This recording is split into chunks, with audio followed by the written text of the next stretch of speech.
Financial power, got yours. Sharon Horne-Ellstrom here. Welcome to day 145 of our BU 365-day challenge to do one thing every day that improves us in some way. This month we are focusing on financial well-being, and today's topic is power, specifically financial power. Now, when I was researching this, it's interesting.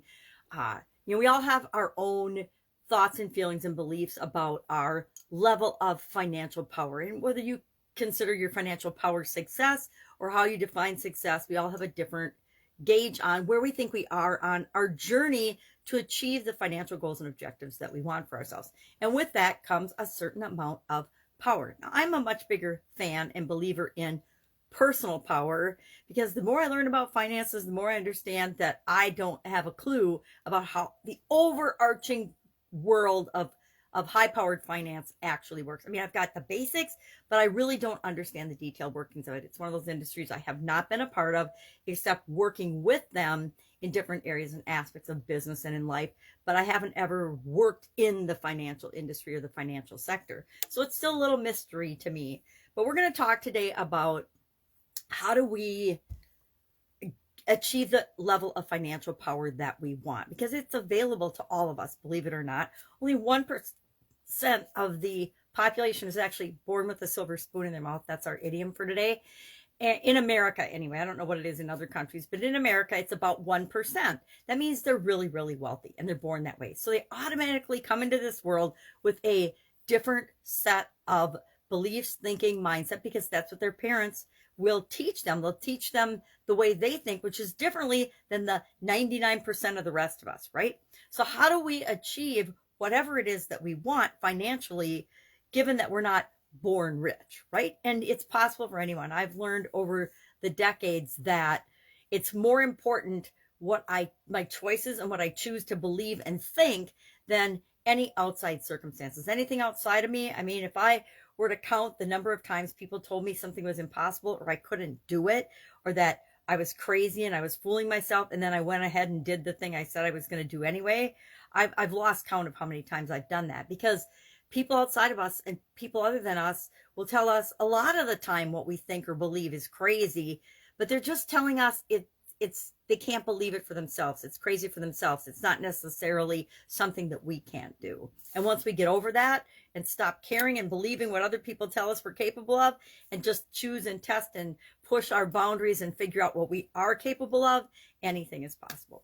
So I looked up, turns out there's a documentary film, and I have not seen it, but I'm probably going to watch it now because I'm really curious, called, I think it's 97% Owned or something. And it's about financial power, and it might even be called Financial Power, but it talks about money manipulation, and the invention of credit, and how that's changed the balance of power and how finances are looked at, and how some people, a few people, have a lot of financial power because they control the credit for the rest of us. Just think of the impact of your credit score.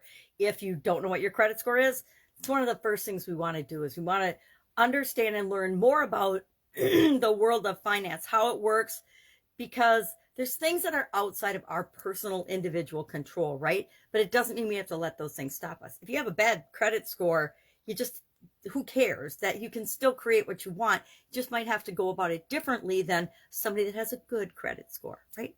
So I'm curious. I'm probably going to find some time over this weekend to watch that documentary, because I'm really curious about it. And I am always looking for ways to understand finance and the way the world works, since I haven't been a part of that industry. So I looked up a bunch of lists on habits to develop financial stability and success, 7 ways to be financially savvy, how to create wealth from nothing, which is a good one for a lot of us, because 99% of the population was not born wealthy. And then 8 tips to become a millionaire. I don't know if that's applicable or not. You may or may not want to be doing that. Now, a lot of these lists overlap, of course, but I'm going to share the highlights of them.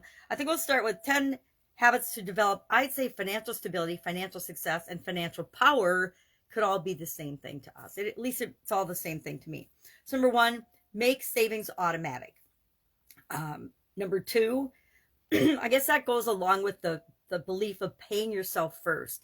So often we pay everybody else and all of our bills and everything, and then we never have anything left over for us and for savings. So we work and work and work to get money and earn money, yet there's none left after all the bills and obligations at the end of the day for us to create the life we want to save. We need to flip that around. Number 2, control your impulse spending. Impulse spending is usually some of the worst spending that we do. And marketers and stores and retailers know this. That's why they have all the cool little impulse buy items on the end cap. How many of us buy those? I used to buy them all the time. Now I don't. I actually try to not even look at those when I go by the checkout. And the great thing about COVID is we don't have, I'm sure impulse spending and impulse buys has gone down dramatically since COVID, because when I go to the grocery store, when I used to go to the grocery store every week, everything that looked good or sounded good, and especially if I was hungry, I would buy. And a lot of it was on impulse. You'd have your list, you go on your list, you buy the stuff on your list, and sometimes you forget the stuff on your list.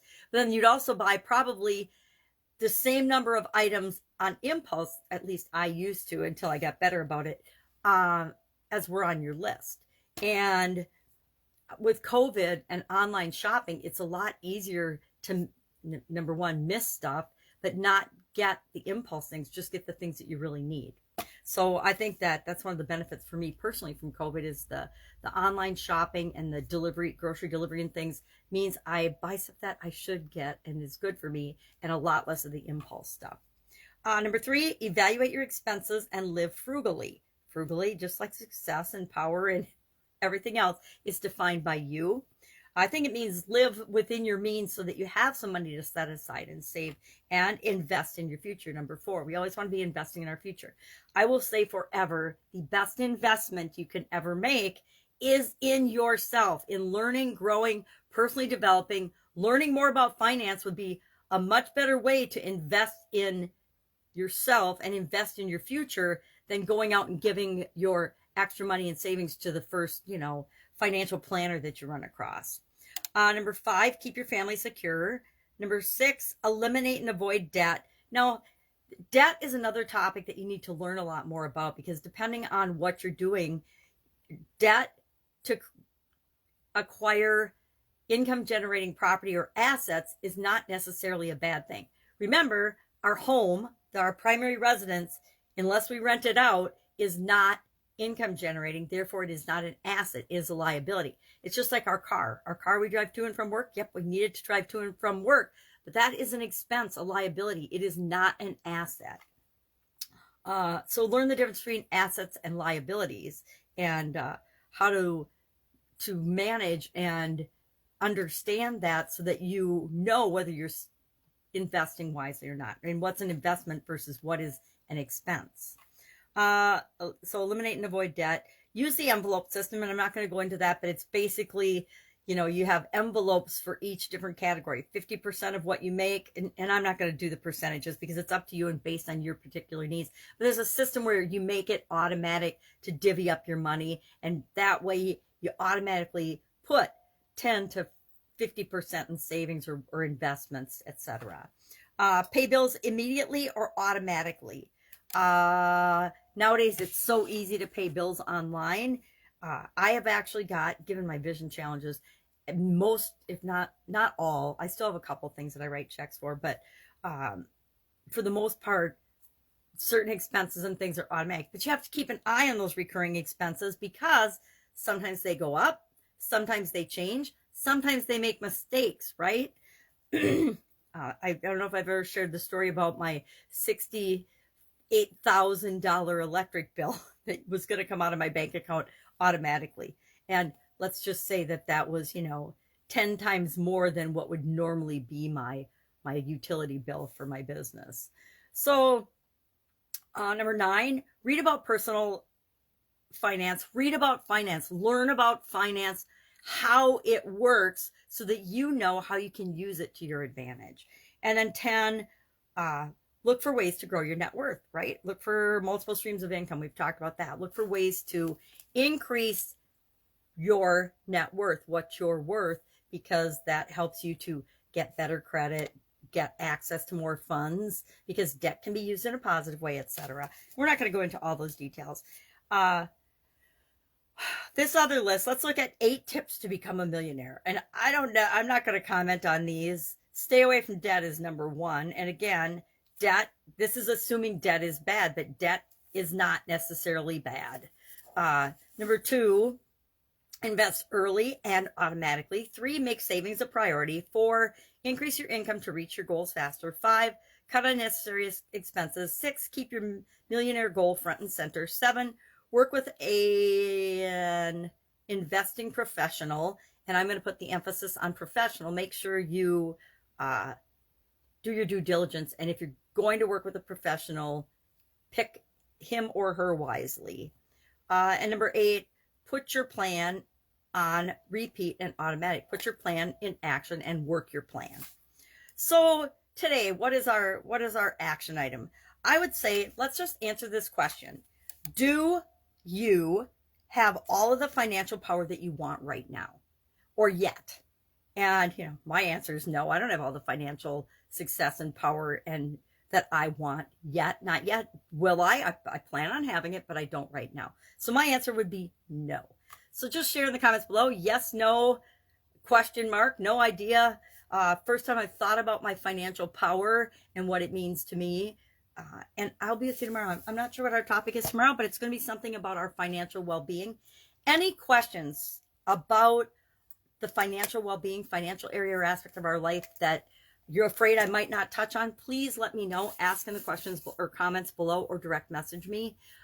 Otherwise, have an awesome day. And notice the financial world around you as you go about your day and see what you maybe haven't been noticing before. But, maybe you've got a habit of spending unnecessarily on something every day that you're like, oh, I really don't need that. I could cut that out, and then I could take that money and I could reallocate it to my savings or investment plan.